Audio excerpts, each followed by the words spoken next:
أعوذ بالله من شر الشيطان الرجيم بسم الله الرحمن الرحيم الحمد لله الصلاة والسلام على رسول الله وعلى آله آل الله وأما بعد رب اشرح لي صدري ويسر لي أمري واحلل عقدة من لساني يفقه قولي قال رسول الله صلى الله عليه وآله وسلم حسين مني وأنا من حسين.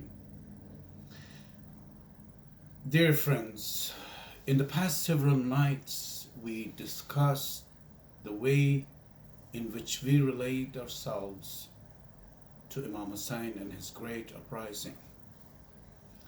We discussed the way we can present, we can introduce, we can show how Imam Hussein was important to us and how effective his revolution was in the shaping and forming our lives. It is really important to see our relationship with Imam Hussein. In this methods of inquiries, we study the effect of a phenomena like Imam Hussein's revolution to see how the object of this phenomena is affected by the function of the phenomena. So we mentioned that there are two great categories of relations to Imam Hussein. One was emotional connection to his uprising, and the second was a different category, a intellectual relationship that we can build our lives to Imam Hussein's revolution. The first one, which is we called the organized mourning, a systematic mourning that has been in place for so many centuries. It was established in the time of Safavid dynasty. Safavian or Safavid dynasty not only established the public mourning for Imam Hussein alayhi salam, but they structured the way public mourning should be conducted in the cultural, the economical, the artistic, and the ideological and the philosophical base of mourning was fairly developed during this time, and not only established but developed and continued to be developing to our age. In the emotional connection, the whole event of Ashoura was replaced by organized mourning. Basically, organized mourning was the replacement of the actual event of Ashoura. Tears mostly was not the testimony of loyalty to Imam Hussein. It was instead an excuse for not practically being involved. The replacement of emotion, the replacement of action by emotion. So the emotion came to replace action. There was no need for action. There was no need for practical engagement with Imam Hussein's revolution. Instead, emotion was an escape, a getaway, a gate to be a Muslim without being properly and appropriately practicing the rules and laws in which dominated Muslims' life.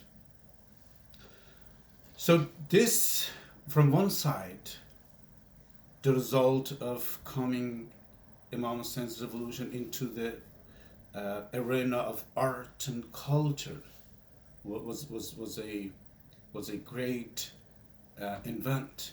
It was a great invention. But from the Islamic perspective, from what Imam Hussein wanted to do and asked us to do as his followers, was devastating, to remaining only to the level of emotion. What we, in the terms and the link of history, said, what we actually were honored to mention that we love Imam Hussein. We did basically everything we possibly could for the love of Imam Hussein. If you look at what is happening during the time of Ashoura, from the first day to the 10th, to in some places to 13 days each year of Ashoura, people donate a lot of money, people spend a lot of time, people show how deeply they love Imam Hussein. But keeping love in the surface and the arena of emotion did not help us to get closer to what it was meant to be. What we meant to love Imam Hussein, to love his school, his teachings, not just love of himself, but to basically love the way of his life, to bring what he had in his life and what made his life so phenomenal, so special. we couldn't focus on that. In a set, excuse me, in a set, love of Imam Hussein remained one of the critical points that we never paid enough attention to define it, because in the emotional engagement there is no place for definition, there is no place for clarification.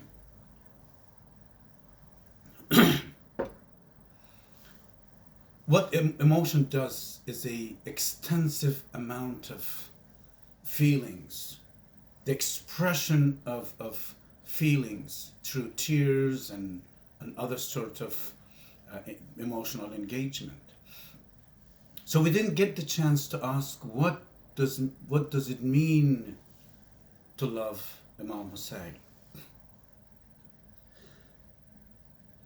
Now we can ask, is it a self-love? When we say, I love Imam Hussein, does it mean that I love myself for the sake of Imam Hussein?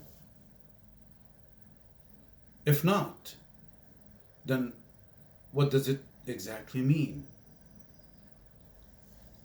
Is it a love for what Imam Hussein has done, or it is a love for who he was? We love Imam Hussein because who he was, or we love Imam Hussein for what he has done, or a combination of who he was and what he has done for us and for the humanity. If the love of Imam Hussein means that we love Imam Hussein for what he was and what he has done for us, then let's be honest to mention that have I ever read anything about Imam Hussein's life? In the duration of 10 days of mournings every year, what else we do beside crying and mourning? Do we spend any time to study the life of Imam Hussein and what he said and what he has done? You may be accepted from what I'm generalizing, But in general, Shias are not willing to spend any time to learn about their Imams, to learn about the Imam they love the most. We can absolutely state that the love of Imam Hussein shapes the life of Shias. But how love is this that doesn't bring any action forward? Doesn't make Shias to spend time to study, to learn about their love? Is this a blind love for the sake of nothing?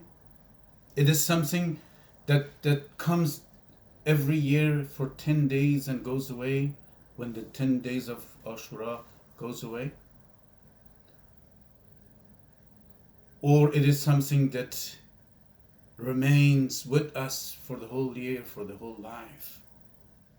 If that is part of us, as I believe it is, then how could this part of us remain unknown, unintelligible, ineffective? How could this doesn't function properly and appropriately? And more importantly, if I love someone, I want to become closer to that person. This getting closer is not just to reduce the amount of distance I have from that person, but also not just the physical distance, but the characteristic distance as well. How far characteristically I am from that person. What kind of goodness carries in that person's life that I am missing it? How can I reduce the amount of guilt and sins in my life to get closer to the person that I love?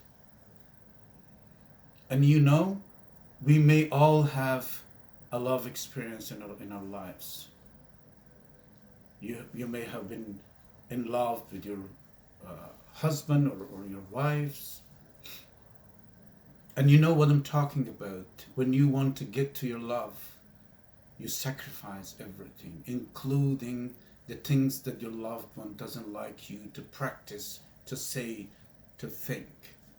You leave all those bad things behind the door and get inside of the house purely and properly. And why this is not happening in Ashoura? Why, for the sake of God, we don't read one page a year about the life of Imam Hussein? Why? Does this love is not strong enough to create the energy and the attempt to promote us of more going and more forward going? Or there is something wrong in the way we relate ourselves to this love? I know that love is not explainable in general. I know that love cannot be defined in its essence. And I'm not here to ask that we could define our loves to Imam Hussein.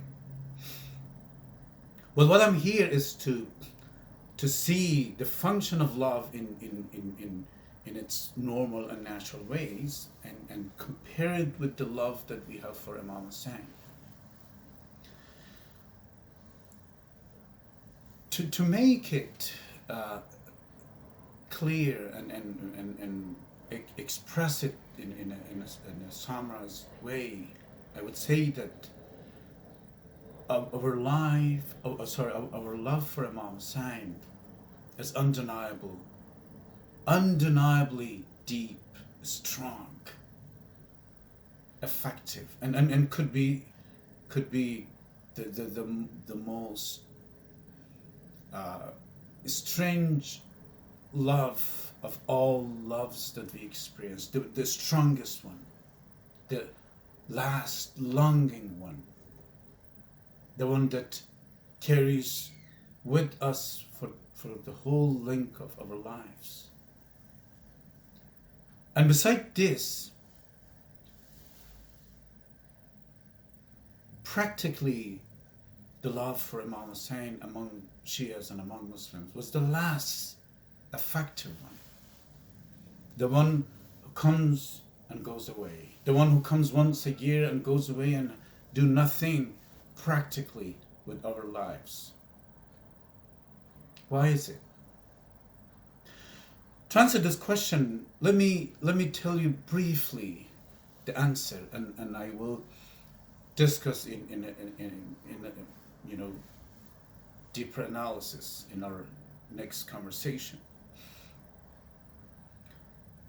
As I mentioned in the definition of emotional connection with Imam Hussein's revolution, or the way that the organized mourning movement functions, is to replace the whole event of Ashoura with the practice of emotion. The practice of emotion replaces two important things. It replaces the practice for what Imam Hussein wanted us to do in our lives, in our personal and social and political lives.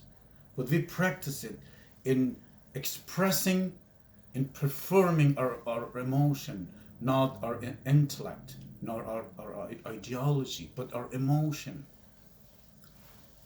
The second thing that this organized mourning movement does is to blind us, because it's a fully functional emotion that closes our eyes and closes our ears and brings us a total emotion.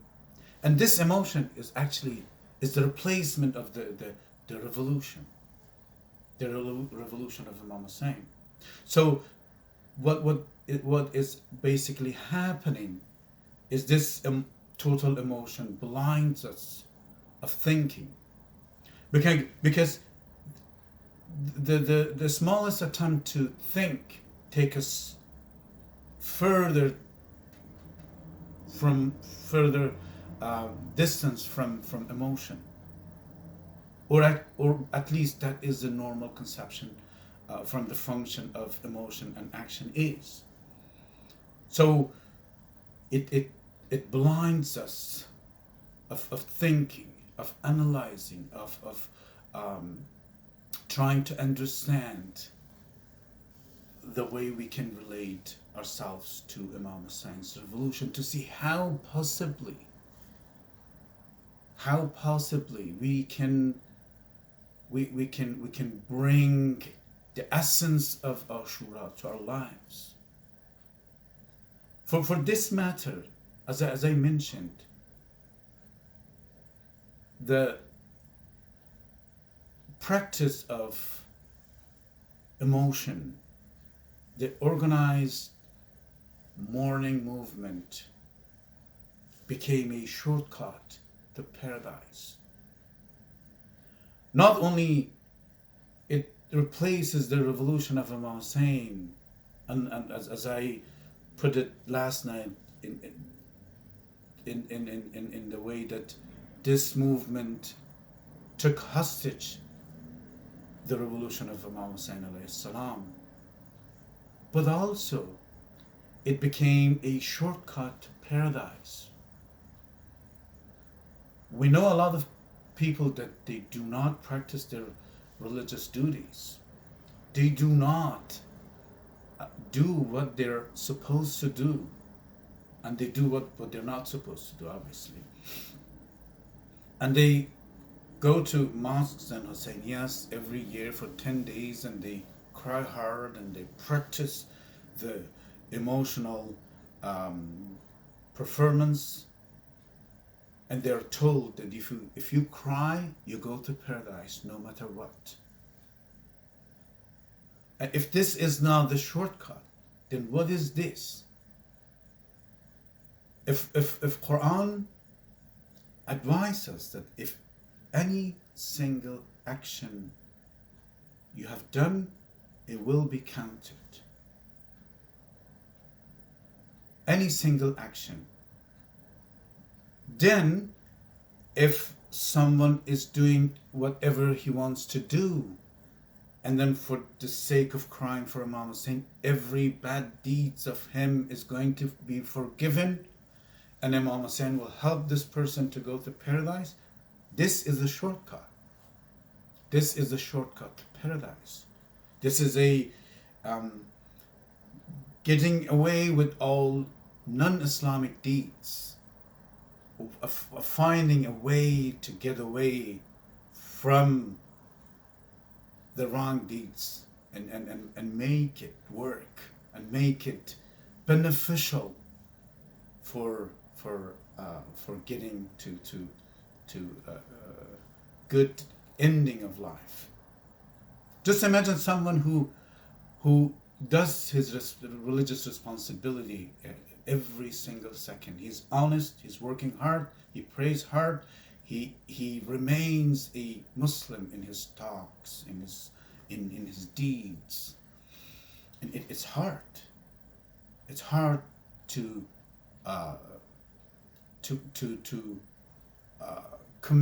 be committed to taqwa.